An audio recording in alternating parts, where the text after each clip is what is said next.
রাসূল সাল্লাল্লাহু বলছেন, একটা গাছ থেকে যেমন পাতা ঝরে যায়, আল্লাহ মুমিন বান্দাদেরকে বিপদ আপদ দিয়ে এমন করে দেয়, এইভাবে প্রত্যেকটা পাতার মতো তার জীবনের সমস্ত গুনাহ ঝরে যায়।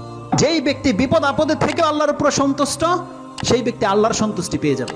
আল্লাহ যখন কোনো ব্যক্তিকে ভালোবাসে, ইবতালাহুম, তাহলে আল্লাহ তাদেরকে পরীক্ষা করে, মানে আল্লাহ নিজে থেকে তাকে কষ্ট বিপদ আপদ দেয়। এজন্য আপনার গাছের বাড়ির পাশের কোনো বড়ই পেয়ারা কোনো ব্যক্তি যদি নিয়ে নেয়, আপনি তাকে ধমক দিয়েন না, ছেড়ে দেন ফিসাবিলিল্লাহ। আপনি জানেন না কতগুলো ফল টিকবে, কতটা ঝরবে, এটা আমরা কেউ জানি না। যেখানে ঝরে গেলে আপনাকে আল্লাহ সুবহানাহু ওয়া তাআলা নেকি দিয়ে দিচ্ছে, আর যেই ব্যক্তি পেকে যাওয়ার পরে কেউ নিয়ে খেয়ে নেবে, আল্লাহ সুবহানাহু ওয়া তাআলা আপনাকে তার জন্য নেকি দেবে। কোনো ব্যক্তি যদি তার দিনকে শক্ত করে আঁকড়ে ধরে, আল্লাহর পক্ষ থেকে পরীক্ষাও তাকে বাড়িয়ে দেওয়া হবে। যেই ব্যক্তি মনে করে যে আমার জীবনে যা কিছু ঘটে যাবে, আমি ইসলামের বিমুখ চলবো না, ইসলামের কোনো বিধিবিধানকে আমি লঙ্ঘন করব না, তাহলে সেই ব্যক্তি পদে পদে পরীক্ষিত হবে। তার আত্মীয় স্বজনের মোকাবেলা তাকে করতে হবে, বিভিন্ন অনুষ্ঠানগুলোকে তাকে ছেড়ে দিতে হবে, ওই সোসাইটি স্ট্যাটাস তাকে প্রত্যাখ্যান করতে হবে, যেহেতু সে ইসলাম ফলো করবে এটা দাবি করেছে। তাকে তার গেট আপ চেঞ্জ করতে হবে, তার মাথায় টুপি পরে যাবে, তার মুখে দাড়ি গজিয়ে যাবে, তার প্যান্ট টাকনার উপরে উঠে যাবে, তার মুখ হারাম থেকে মুক্ত হয়ে যাবে, তার রং ঢং থাকবে না, যেখানে সেখানে সে হাসি ঠাট্টা তামাশায় মিলতে পারবে না, তার ওয়াইফ তার ঘরে পর্দা থাকবে, পর্দাবিহীন তারা চলবে না, তার ঘরে মিউজিক বাজবে না। এগুলো প্রত্যেকটা জিনিস মেনটেন করে চলা একজন ব্যক্তি বুঝতে পারবে পরীক্ষা কি জিনিস। কিন্তু আমরা যারা মুসলিম ঘরে জন্ম, আমরা যারা মনে করি যে আমরা ইসলাম পালন করতেছি, কিন্তু ওই খাতনার দাওয়াতেও আপনি প্রেজেন্ট, বার্থডের দাওয়াতেও আপনি প্রেজেন্ট, ম্যারেজ ডের দাওয়াতেও আপনি প্রেজেন্ট, পাশের বাড়িতে উরুস হচ্ছে সেখানেও আপনাকে পাওয়া যায়, ওখানে খাতনা করানো হচ্ছে সেখানেও আপনাকে পাওয়া যায়, ওই গান বাজনায় ওখানেও আপনাকে চাঁদা দিতে দেখা যাচ্ছে, ওয়াজ মাহফিলে আপনি বসেন, আবার গানের অনুষ্ঠানেও বসেন। আপনি বুঝবেন না পরীক্ষা কি জিনিস। যেই ব্যক্তি মনে করে যে ধর্মকর্ম সব কি শুধু ধর্মকর্মই চলে, দুনিয়াও করতে হয়, এ বুঝবে না পরীক্ষা কি জিনিস। যেই ব্যক্তির পোশাক যেমন খুশি তেমন, সে কালারে কোনো ভেদাভেদ খোঁজে না, কোনটা জায়েজ না জায়েজ সে ভেদাভেদ বুঝে না, যারা এগুলো মেনে চলে না, সে কোনোদিন বুঝতে পারবে না যে ইসলামের উপরে চলতে আবার কষ্ট কিসের, সে বুঝবে না কখনো। যেই ব্যক্তি ফজর পড়ে না, সে বুঝবে না জামাতে উপস্থিত হওয়া এটা কত কষ্টের ছিল, সে বুঝবে না। কিন্তু আল্লাহ সুবহানাহু ওয়া তাআলা যিনি স্রষ্টা, তিনি বুঝেন যে 5 ওয়াক্ত নামাজ কায়েম করা এটা যে কত কষ্টের, এটা আল্লাহ বুঝে। আর আল্লাহ সুবহানাহু ওয়া তাআলা সেই কথাটা উল্লেখ করে দিয়েছে কোরআনে। আপনি সেটা পাবেন কোন আয়াতে? সূরা বাকারার 45, 46, 47 এই 3টা আয়াতের মধ্যে পাবেন। 45 থেকে নিয়ে পড়েন। বনী ইসরাঈলদের সম্পর্কে আল্লাহ বলছেন, আল্লাহ সুবহানাহু ওয়া তাআলা বলছেন, ওয়া ইন্নাহা লাকাবীরাতুন ইল্লা আলাল খাশিইন। আল্লাহ বলছেন 5 ওয়াক্ত নামাজকে হেফাজত করা এটা অনেক বড় কাজ। ওয়া ইন্নাহা লাকাবীর, আল্লাহ বলছেন অনেক বড় একটা ব্যাপার, তবে এটা কাদের জন্য সহজ? ইল্লা আলাল খাশিইন, যারা আল্লাহকে ভয় করে, এই 5 ওয়াক্ত নামাজ পড়া তাদের জন্য সহজ। কিন্তু কাজটা কিন্তু সহজ নয়। আল্লাহ বলছেন কাজটা বড় কঠিন। যদি আপনি দাবি করেন যে আমার কথা মিথ্যা, তাহলে কালকা থেকে আপনি 5 ওয়াক্ত নামাজ জামাতে পড়ে দেখান, তাহলে আপনি বাবের বেটা। তাহলে আপনি বুঝতে পারবেন যে হ্যাঁ আমি মুসলিম, পড়ে দেখান। আল্লাহ বলছেন ওয়া ইন্নাহা লাকাবীর। আপনি ভাবছেন আপনি সমাজ সেবা করে বহু বড় কাজ করে ফেলতেছেন, আপনি এই প্রথম কাতারে যারা উপস্থিত হয় তার ধারে কাছে পর্যন্ত নাই। আপনি যেই দিন আসতে পারবেন, তাদের কাদের সাথে কাঁধ বিলিয়ে কাতারে দাঁড়াতে পারবেন, সেই দিন আপনি মনে করবেন যে হ্যাঁ আমি ধর্মকর্ম করছি, আমি কিছু নেকির কাজ করতেছি। আল্লাহ বলছেন ওয়া ইন্নাহা লাকাবীর, এটা অবশ্যই অনেক বড় ব্যাপার যারা 5 ওয়াক্ত সালাতকে হেফাজত করে। তাহলে তারা বুঝবে যে ইসলাম পালন করাটা কত কঠিন। যেই ব্যক্তি দেখবে যে আমি এই পথে গেলে অনেক টাকা ইনকাম করতে পারবো, সে বুঝবে না যে ইসলামকে ফলো করলে কতটা বাধাগ্রস্ত হতে হয়। কিন্তু সেই ব্যক্তি বুঝবে যেই ব্যক্তি ওখান থেকে মুখ ফিরিয়ে নেবে, যার ঘরে হয়তো আজকের খাবার আছে, কালকের হয়তো নাই, যার ঘরে হয়তো দেখতে পাবে যে তার বাচ্চারা অনেক কিছু খেতে চায়, দিতে পারে না, কেন সে হালালের উপরে আছে, সে চাইলেও দেশ সেদিক যেতে পারে না, সেই ব্যক্তি বুঝে যে ইসলাম পালন করলে কত কঠিন।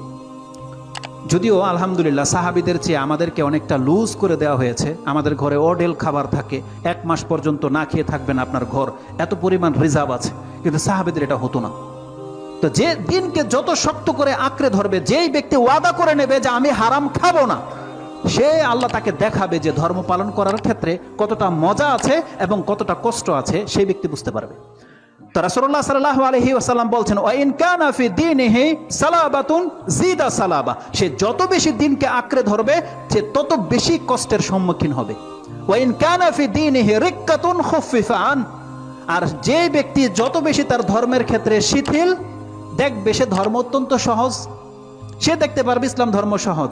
যেমন আজকে আমাদের সমাজের অধিকাংশ মানুষ মনে করে সে একটু দাড়ি রেখে নিয়েছে, প্যান্ট শার্ট সবই ঠিক আছে, টুপিও পরে নেয়, শুক্রবার আসলে আপনার ওয়াজ মাহফিলের মধ্যে চেয়ার তাকে দিয়ে দেওয়া হয়, সে ভাবছে এরকম হলে তো ধর্ম অত্যন্ত সহজ।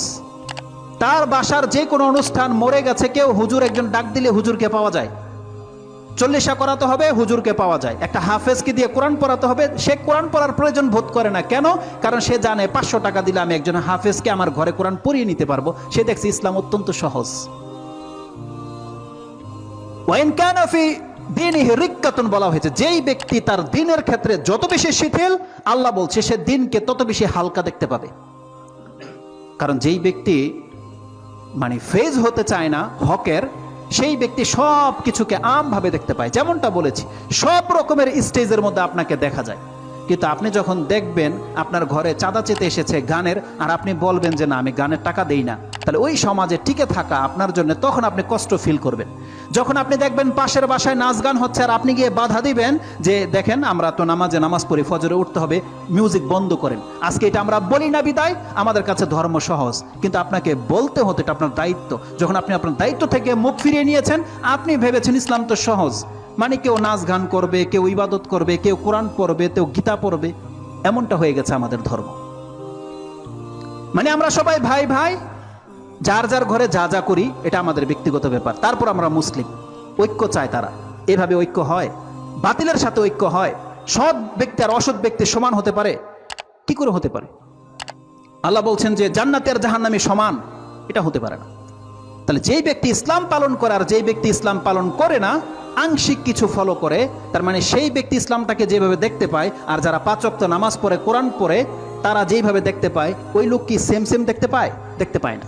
কারণ যদি একই রকম দেখতে পেত, তাহলে তার গালেও দাড়ি গজিয়ে যেত, তার প্যান্ট টাকনার উপরে উঠে যেত, সেও কোরআন পড়তো, সেও আল্লাহ ছাড়ার কাউকে ডাকতো না, সেও নামাজে 5 ওয়াক্ত উপস্থিত হতো। কারণ আপনি তো ওইভাবে দেখতে পাচ্ছেন না যেইভাবে তারা দেখতে পায় যারা প্রথম কাতারে আসে। তাহলে দৃষ্টিভঙ্গির মধ্যে পার্থক্য আছে। তো রাসূলুল্লাহ সাল্লাল্লাহু আলাইহি ওয়াসাল্লাম বলছেন যার দিন যত শক্ত করে সে ধরবে, সে তত বেশি বাধা প্রতিকূল লক্ষ্য করবে। কিন্তু যেই ব্যক্তি দিনের ক্ষেত্রে শিথিল, ওই যে বললাম আপনাকে দাওয়াত দিয়েছে, বার্থডের দাওয়াত, আপনি সেখানে উপস্থিত, আপনি বুঝবেন না যে ধর্ম পালন করার মধ্যে কষ্ট রয়েছে, বুঝবেন না আপনি।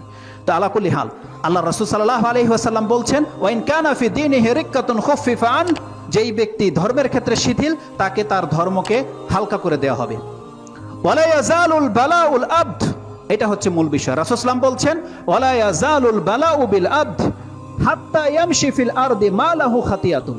আজকের খুতবার মধ্যে এই কথাটা আপনার এখানে থাকা উচিত। নেক্সট টাইম কখন আপনি ভুলবেন না যে আল্লাহ কি বলেছে এখানে। রাসূল সাল্লাল্লাহু আলাইহি ওয়াসাল্লাম বলেছেন যেই ব্যক্তির জীবনে বালা মুসিবত, দুঃখ কষ্ট লেগেই থাকে, কেন লেগে থাকে? রাসূলুল্লাহ সাল্লাল্লাহু আলাইহি ওয়াসাল্লাম বলছেন হাত্তা ইয়ামশি ফিল আরদি মা লাহু খাতিয়াতুন, আল্লাহ তার জীবনে এত দুঃখ কষ্ট এই জন্য আল্লাহ তাকে দেয়, আল্লাহ চায় এই জমিন থেকে ও যেদিন মরে যাবে ওর আমল নামায় একটা গুনাহ লেখা না থাকুক, এটা আল্লাহ চায়। এটা আল্লাহ মুমিনদের সাথে করে। আল্লাহ বলছেন আমি মুমিনদেরকে আমার উপরে ঈমান আনার পরে ধর্মকর্ম করছে, তারপরে ওকে আমি কেন বিপদ আপদ দেই, ওর কেন সন্তান মরে গেছে, ওর কেন অ্যাক্সিডেন্ট হয়ে গেল, ওর ব্যবসায় কেন লস লেগে গেল, ওর ফসল কেন জ্বলে গেল, ডুবে গেল, আল্লাহ বলছেন আমি চাই যে ও আমার সাথে এমন অবস্থায় সাক্ষাৎ করুক যে ও হবে নিষ্পাপ, ওর একটা আমল নামার মধ্যে একটা পাপ বাকি থাকুক, এটা আমি আল্লাহ চাই না। যার ফলে কেন মানে কি, তার মানে আল্লাহ সুবহানাহু ওয়া তাআলা আমাদের জীবনের বিপদাপদগুলোকে এমন করে দিয়েছে। রাসূল সাল্লাল্লাহু বলতে চাচ্ছেন যে একজন মুমিন মুসলিম যখন হবে, তার প্রত্যেকটা আঘাত তার পাপকে ঝরিয়ে দেয়, প্রত্যেকটা আঘাত তার এক স্টেপ মর্যাদা উপরে উঠিয়ে দেয়। এটা হচ্ছে ইসলাম।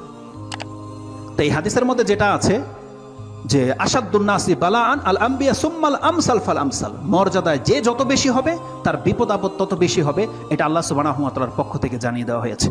এই হাদিসটি এই শব্দতে রয়েছে দারেমিতে, তিনি 2825 নম্বরে এনেছেন, এবং ইমাম তিরমিজি রাহিমাহুল্লাহ তিনি তার কিতাবুজ জুহুদ 34 নম্বর অধ্যায়ের মধ্যে হাদিস এনেছেন, 2398 নম্বরে রয়েছে, মুসনাদে আহমদ রয়েছে, এবং ইবনে মাজাহ হাদিসটি রয়েছে।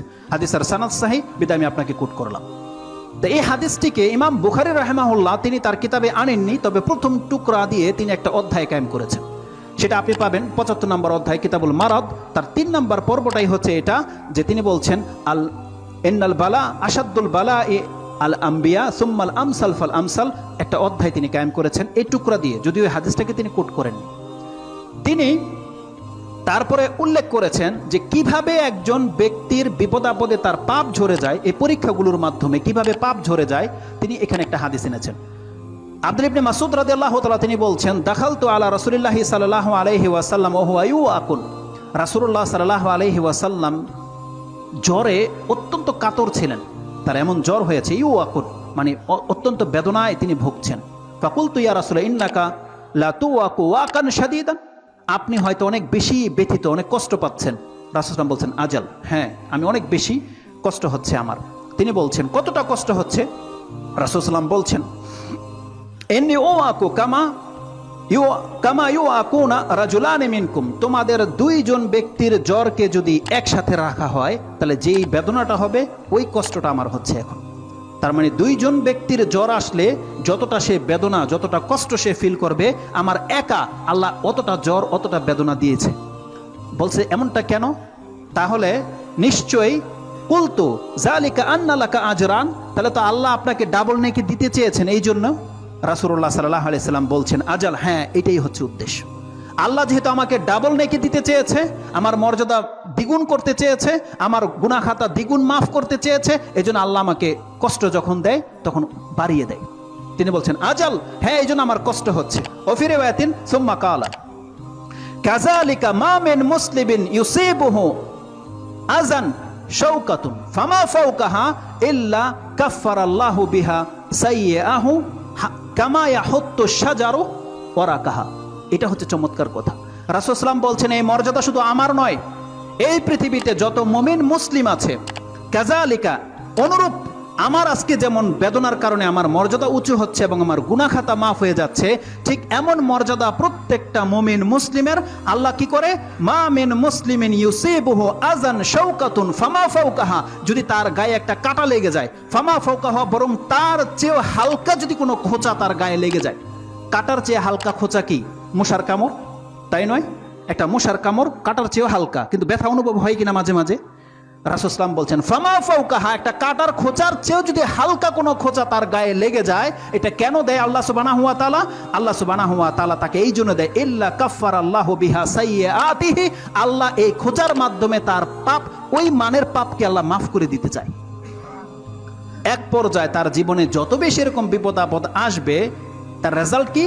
রাসূল সাল্লাল্লাহু আলাইহি ওয়াসাল্লাম বলছেন, কামা তাহুত্তু শাজারাতু ওয়ারাকাহা, একটা এই যে গ্রীষ্মকালীনে বা কখন গাছের পাতা ঝরে যায়, সব আপনারা দেখতে পান, কিছু কিছু গাছ আছে সমস্ত পাতা ঝরে যায়, শুধু কাণ্ডটা দাঁড়িয়ে থাকে।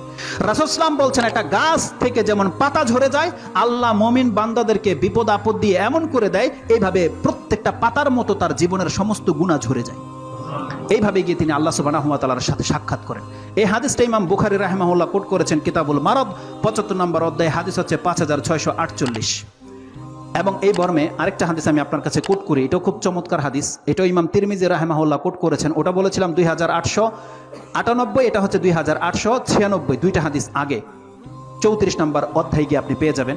এই হাদিসটি আনাস রাদিয়াল্লাহু তাআলা তিনি কোট করেছেন, কালা রাসূলুল্লাহ সাল্লাল্লাহু আলাইহি ওয়াসাল্লাম, ইন্না ইজামিল জাযাই মা ইজামিল বালা, জেনে নাও যেই ব্যক্তি বেশি মর্যাদা পেতে চায় তাহলে তার বেশি বিপদের মধ্যে তার বেশি মর্যাদা রয়েছে। যার যত বেশি বড় বিপদ হবে, একটু আগেই বলেছি, এই বিপদ কারো ছোট কারো কম, কারো বেশি কারো একরকম হবে না। তার মানে যে আমার চেয়ে বেশি বিপদে আছেন, তাহলে আপনি এই হাদিসটা আজকে এখান থেকে নিয়ে যান, তাহলে আপনি জেনে নেন আমার চেয়ে আপনি বেশি মর্যাদাবান। আপনি যত বেশি বিপদে যার কাছ থেকে থাকবেন, আপনি ধর্মকর্ম করেন, আপনি মুসলিম, আপনি জেনে নেন আপনার মর্যাদা ওই ব্যক্তির চাইতে তত বেশি যার বিপদ আপনার চেয়ে কম। যার বিপদ যত বড়, আল্লাহ বলছেন তার মর্যাদা আমার কাছে তত বেশি। রাসূল সাল্লাল্লাহু আলাইহি ওয়াসাল্লাম বলছেন, ইন্না ইজামিল জাযা মা ইজামিল বালা, বড় বিপদের সাথে বড় নেকি রয়েছে, বড় বিপদের সাথে বড় মর্যাদা রয়েছে। এটা আল্লাহ রাসূল সাল্লাল্লাহু আলাইহি ওয়াসাল্লাম বলেছেন। তারপর তিনি বলছেন, ওয়া ইন্নাল্লাহা ইজা আহাব্বাল কওম, আল্লাহ যদি কোনো ব্যক্তিকে ভালোবাসে, কোনো জাতিকে ভালোবাসে, ইবতালাহুম, তাহলে আল্লাহ তাকে পরীক্ষা করে। এটা হচ্ছে আল্লাহর হিকমত। ওই যে আপনি যে প্রশ্ন করেন, আমি নামাজ রোজা পড়ে, আমি হালাল খাই, আমি সৎ, আমার কেন এত বিপদ আপদ, তাই না?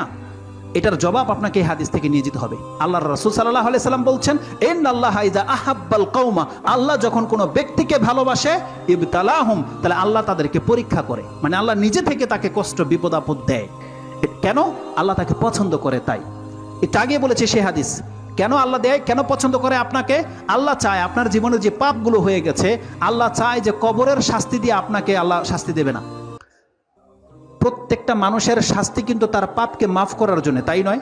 কবরের শাস্তি দিয়ে মুমিন পাক সাফ হবে, হাসরের মাঠের কঠিন মুহূর্ত দিয়ে মুমিন পাক সাফ হবে, জাহান্নামের আগুনে ডুবানোর পরও সে পাক সাফ হবে। এটা হচ্ছে সর্বশেষ স্টেপ।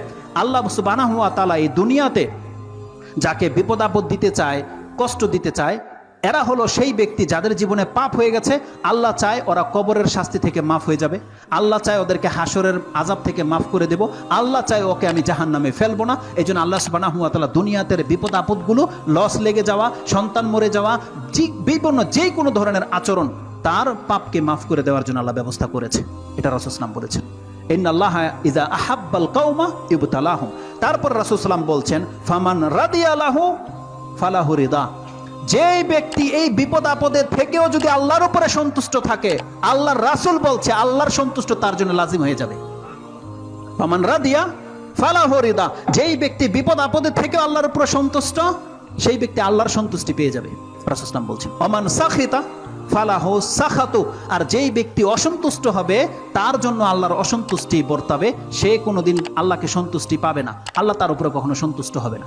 তার মানে রাসূল সাল্লাল্লাহু আলাইহি ওয়াসাল্লাম বলছেন এই গুণগুলো হচ্ছে একান্ত মুমিনদের, এটা কিন্তু কোনো কাফেরদের জন্য নয়। যেই ব্যক্তি মুমিন মুসলিম তাদের জন্য এই রেজাল্ট। কারণ রাসূল সাল্লাল্লাহু আলাইহি ওয়াসাল্লাম বলেছেন, আজাবান লি আমরিল মুমিন ইন্নাল আমরুহু কুল্লুহু খায়রুন ওয়া লাইসা যাকা লি আহাদিন ইল্লা লিল মুমিন। রাসূল সাল্লাল্লাহু আলাইহি ওয়াসাল্লাম বলছেন, আমি একজন মুমিনের জীবনকে দেখে আশ্চর্যিত হই, এই মুমিনের মতন জীবন আল্লাহর কোনো ব্যক্তিকে দান করেনি। লাইসা যাকা লি আহাদিন ইল্লা লিল মুমিন, আল্লাহ বলছেন মুমিনের যে মর্যাদা পৃথিবীর কোনো ব্যক্তি এই মর্যাদার পাবে না। কেন? রাসূল সাল্লাল্লাহু আলাইহি ওয়াসাল্লাম বলেছেন, ইজা আসাবাতহু সাররাউ শাকারা ফাকানা খায়রাল্লাহ ওয়া ইজা আসাবাতহু দাররাউ সাবারা ফাকানা খায়রাল্লাহ। একজন মুমিন ব্যক্তিকে যদি আল্লাহ আনন্দ দিয়ে রাখে, অনেক টাকা পয়সার মালিক করে থাকে, আর এগুলো পেয়ে যদি সে আল্লাহর শুকরিয়া আদায় করে, রাসূল সাল্লাল্লাহু আলাইহি ওয়াসাল্লাম বলছেন এই শুকরিয়া তার নিয়ামতকে আরো বাড়িয়ে দেবে। ওয়া ইজা আসাবাতহু দাররা, আর সে যদি আল্লাহর ইবাদত করে কিন্তু কষ্টে থাকে, দুঃখে থাকে, অভাব থাকে, সে যদি সাবারা ধৈর্য ধারণ করতে পারে, ফাকানা খায়রাল্লাহ, তাহলে এগুলো তার জন্য কল্যাণ বয়ে আনবে। এতটা আশ্চর্যজনক। কতটা আশ্চর্যজনক? ইনশাআল্লাহুল আজিজ একজন মুমিনের লাইফ একটা আলোচনা হবে, যে একজন মুমিন যদি কোনো রাস্তার পাশে একটা গাছ লাগায়, এই গাছের ফল যদি পাখিয়ে খায়, ঝরে পড়ে যায়, নিজে যদি খায়, চুরি হয়ে যায়, যা হোক না কেন, যেই দিন ফল ধরে যাবে, যতগুলো ফল গাছে হবে ততটা সাদাকার নেকি তার আমলনামায় লিখে দেওয়া হয়। এটা হচ্ছে প্রত্যেকটা মুমিন ব্যক্তির। এই জন্য আপনার গাছের বাড়ির পাশের কোনো বড়ই পেয়ারা কোনো ব্যক্তি যদি নিয়ে নেয়, আপনি তাকে ধমক দিয়েন না, ছেড়ে দেন ফিসাবিলিল্লাহ। আপনি জানেন না কতগুলো ফল টিকবে, কতটা ঝরবে, এটা আমরা কেউ জানি না। যেখানে ঝরে গেলে আপনাকে আল্লাহ সুবহানাহু ওয়া তাআলা নেকি দিয়ে দিচ্ছে, আর যেই ব্যক্তি পেকে যাওয়ার পরে কেউ নিয়ে খেয়ে নেবে, আল্লাহ সুবহানাহু ওয়া তাআলা আপনাকে তার জন্য নেকি দেবে। কতটা বড় কথা বলেছে। তো এইগুলো সব মুমিনের গুণ। তো এই পরীক্ষাগুলো নিয়ে আজকে আমার কথা নয়। এই যোগ্যতায় আসতে হলে আপনাকে প্রথমে ওই প্রথম পরীক্ষাটা পুরা করে দেখাতে হবে। সেটা কি? ঈমানের পরীক্ষা। যেই ব্যক্তি প্রমাণ করতে পারবে আল্লাহর কাছে যে আল্লাহ আমি মুমিন, আমি মুসলিম, এটা যে ব্যক্তি প্রমাণ করে দেখাতে পারবে, তার পুরো জীবনটা আল্লাহ এমন করে দেবে যেমন একটু আগে আপনাকে আমি বললাম। ইনশাআল্লাহ এই মর্মে তো বহু কথা আছে, এগুলো এক এক করে আপনাকে বলা হবে পরবর্তী খুতবাগুলোতে।